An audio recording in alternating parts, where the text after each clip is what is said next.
Hi everyone, it's the Book Devotee, and tonight I'm here with the Pagan Stone, the third and final book in the trilogy of the Sign of the Seven.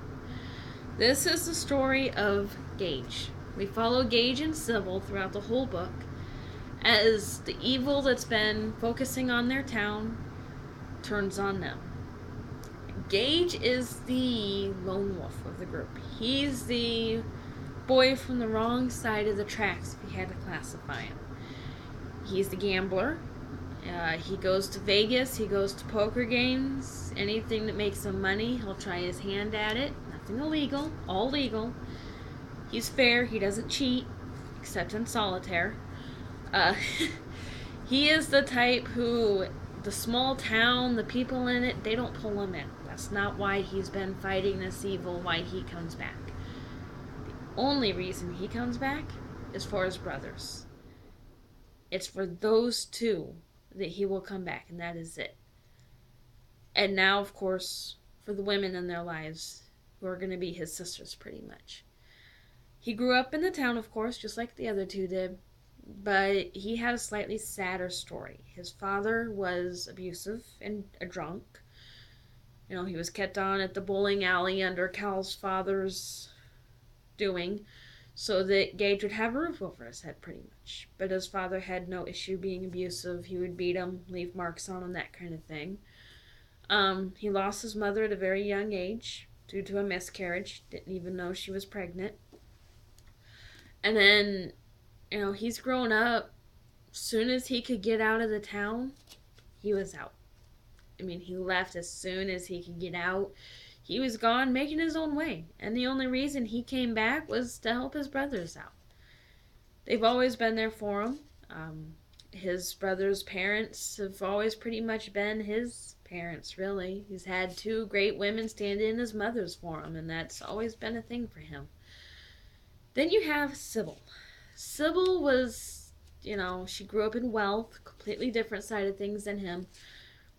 But then her father had some issues. He ended up going blind, couldn't handle going blind, and ended up shooting himself. And she was the one who broke the window to get to him when his family heard the shots. She's always had an ability for precognition. She's always been able to see the possibilities in the future. She's the adventurous yet down to earth type. She's tried a little bit of everything to figure out why she had this talent, from witchcraft to anything else that could offer answers, but it's all been a little too many rules for her. So she's just accepted she's got a gift and she's learned how to deal with it. Gage, who's had it since he was 10, he's learned how to deal with it. He doesn't always like it, but it's helped him throughout his life.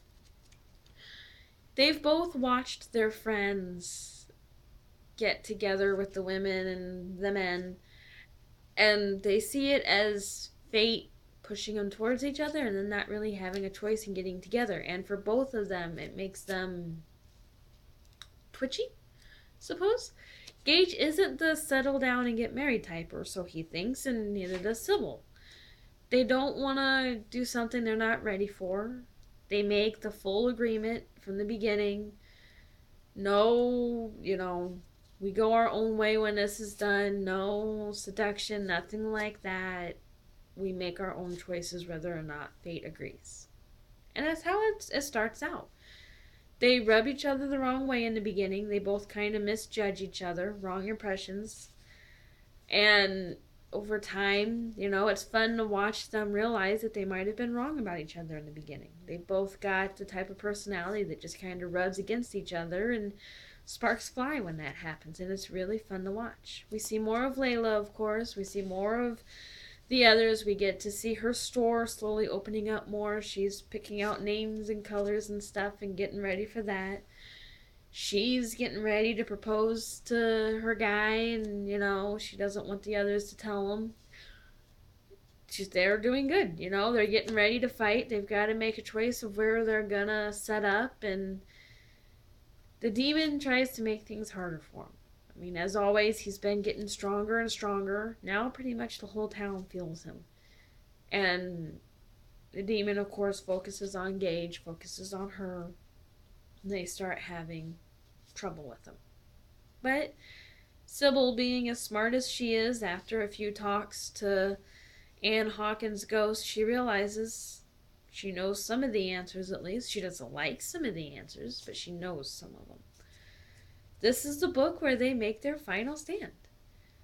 And they do their best to once and for all end the reign of terror that this demon has had on everything. It's got some great moments in it, some really fun arguments, some couple situations that Cybill gets into thanks to the demon I didn't fully like, same as in the second and the first book.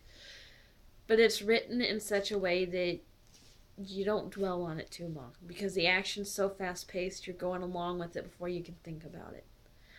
I give this book a 5 out of 5 stars. I highly recommend it. As a series overall, as a trilogy itself, I really enjoyed it. It's well written, well thought out. I give it 5 stars as a trilogy because it's something where you can tell she's taken her time.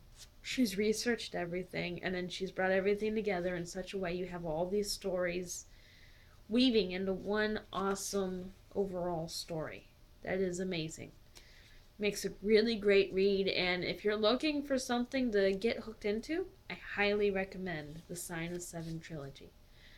I hope you've enjoyed this. I know I've enjoyed giving it. I love getting to read a book and then review it on here. It's awesome. If you like this and want to see more, feel free to like my video and subscribe because I'm always coming up with something. I'll be doing the Circle trilogy next, also by Nora Roberts. That one's more of a slightly different theme. You know, it's kind of cool. It's, something that I'm looking forward to. I've read it before. It was a viewer request, so I'm going to happily start reading that and then start reviewing that for you. So if you want to keep updated on what's happening and when I start that one, feel free to check out my Facebook page. Just look for the Book Devotee. I'm on there. I keep updates posted there regularly. I'm on Twitter, Ladybooks26. I'm there too. If you find me, that's great. And I hope to hear from you. If you've got a comment, maybe you don't like the series. Maybe I didn't cover something you think I should have. Let me know. I'll always happily respond to anything you have to say. Just keep it polite, friendly. And if there's criticism for how I'm doing my videos, at least keep it in a polite frame at the very least. But hey, I'm always looking for some kind of comments, so anything is fine. Thanks. Have a wonderful evening, and until next time, keep reading.